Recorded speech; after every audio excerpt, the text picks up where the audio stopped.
একটা কথা মনে রাখবেন, কেউ যদি রমজান মাসের একটি রোজা ইচ্ছাকৃত কাজা করে ফেলে, তাহলে প্রথমে তাকে খাঁটি মনে আল্লাহর কাছে তওবা করতে হবে।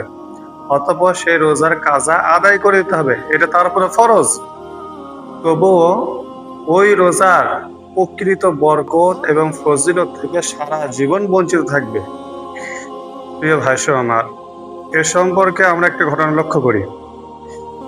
ঘটনাটি আল্লামা আব্দুল হাই লখনৌবী রহমতুল্লাহ আলাই আল ফওয়াইদুল বাহিয়া নামক কিতাবে লিখেছেন, কোন একজন আল্লাহওয়ালা কোরআন এবং হাদিসের পণ্ডিত মানুষ ছিলেন।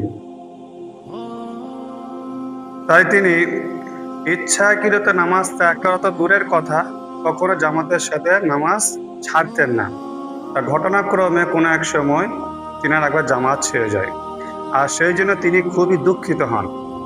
আর এটাই হচ্ছে খাঁটি ইমানদারের পরিচয়। যখনই মুমিন বান্দার কোনো ত্রুটি হয়ে যায়, তখনই সে অন্তরে খুবই অনুতাপ এবং দুঃখ অনুভব করতে থাকে। যাই হোক, তিনি যেহেতু কোরআন এবং হাদিসের পণ্ডিত মানুষ ছিলেন, তাই তিনি জানতেন যে একাকী নামাজের চেয়ে জামাতের সাথে নামাজ পড়া 27 গুণ বেশি সওয়াব। তাই তিনি সেই 27 গুণ সওয়াবের ফজিলত অর্জন করার জন্য সেই নামাজটি 27 বার পড়েছিলেন। যখন তিনি সেই একই নামাজ 27 বার পড়ে ফেললেন, তখন আল্লাহ তাআলা ফেরেশতার মাধ্যমে গায়েবী ভাবে আওয়াজ দিয়ে বললেন যে, হে আমার বান্দা, যদিও তুমি নামাজটি 27 বার খুব ইখলাসের সাথে পড়ে দিয়েছো, তবে জামাতের সাথে নামাজ পড়াকালীন সূরা ফাতিহার পর ফেরেশতারা যে আমিন বলে থাকে, তুমি সে আমিন বলার ফজিলত কি করে অর্জন করবে? সেটা তো এখন অসম্ভব।